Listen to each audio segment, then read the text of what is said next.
Dash. Land ahoy! Shouted the watch from the crow's nest of the main mast. That was good news for the crew. They had been at sea for such a long time that they were almost running out of both supplies and patience. They all ran to the poop deck laughing and squinted in the distance, or used their hands to block the scorching sun. An island was visible in the distance. The men felt lucky. It definitely wasn't the first island they explored, but it had been such a long time since the last one. Captain Jack, who was aware of the crew's low morale, was sitting in his quarters studying the maps. Immediately, he stood up and ran up to the deck. The island had emerged in the distance, out of nowhere. It definitely wasn't on the maps, he would have seen it. Captain Jack let a smile out. The island was exactly what he and his men needed.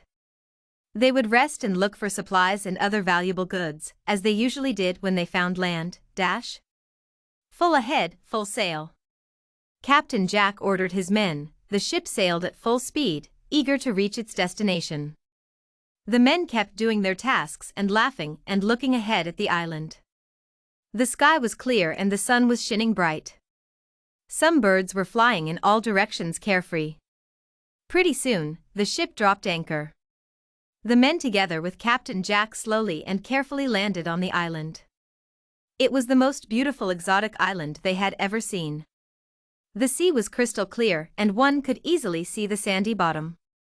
The sandy beach was soft, warm and welcome. Seashells could be seen all over the place. Tall palm trees and banana trees overshadowed the beach.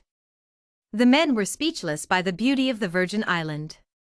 Hungry as they were, they reached for bananas and coconuts, which they devoured. Having somehow quenched their hunger, they started to wonder whether there was life on it. They all decided to explore it further and see what it hid. They took out their swords and started to make way through the vegetation towards the inner part of the island. They walked and walked through trees, plants, flowers, until they reached a plateau. There they discovered a small village. A few huts with thatched roofs were scattered everywhere. Some kids were seen playing quietly, and some women were doing housework. The men were probably away fishing or hunting. Captain Jack and his men decided to approach the little village and see whether there was anything of value there. With the swords in their hands they moved closer, until eventually, the women and kids in the village saw them. Although they were strangers, the villagers smiled and waved at them in a friendly manner. They looked innocent and hospitable, uncorrupted by the effects of civilization. The men noticed that and smiled to each other. In the meantime, the men of the village came into view. They returned with fish and game in their hands. They waved from the distance to their people and the newcomers.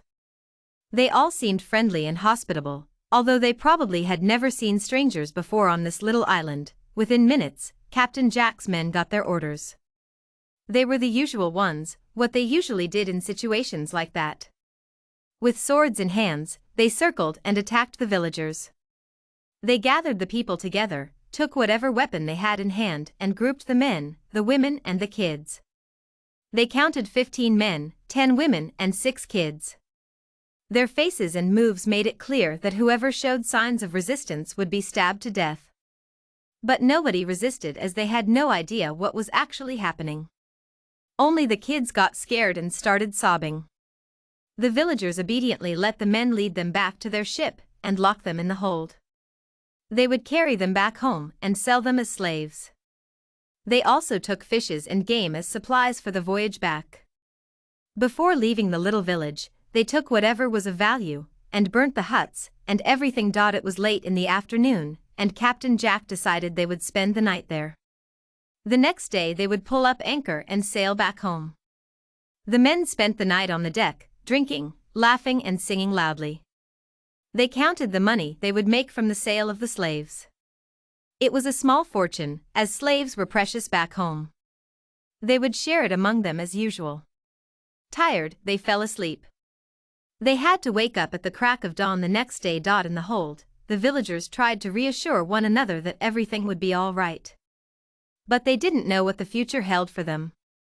The kids had stopped sobbing and had fallen asleep, but the adults couldn't sleep a wink. The chief, an old-looking man, looked out up at the stars and tried to speak with Mother Nature. He was usually able to understand her messages, but not that night. That night Mother Nature was silent and somehow sad. The villagers made a wish to return to their village one day and live free and happy as they were before.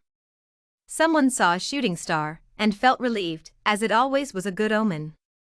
The chief whispered a prayer and everybody followed him. The next day the men woke up early. They had breakfast and went back to their duties. They were in a good mood and their morale was high. They pulled up anchor and set sail, impatient to reach home. Captain Jack was in his quarters. He added the island on the maps. He counted again in his mind the people in the hold, and was overcome with greed. He knew their worth better than anyone on the ship. Now all he wanted was the lion's share. Then maybe he could find himself a nice girl and settle down. In the meantime, the ship sailed briskly back home.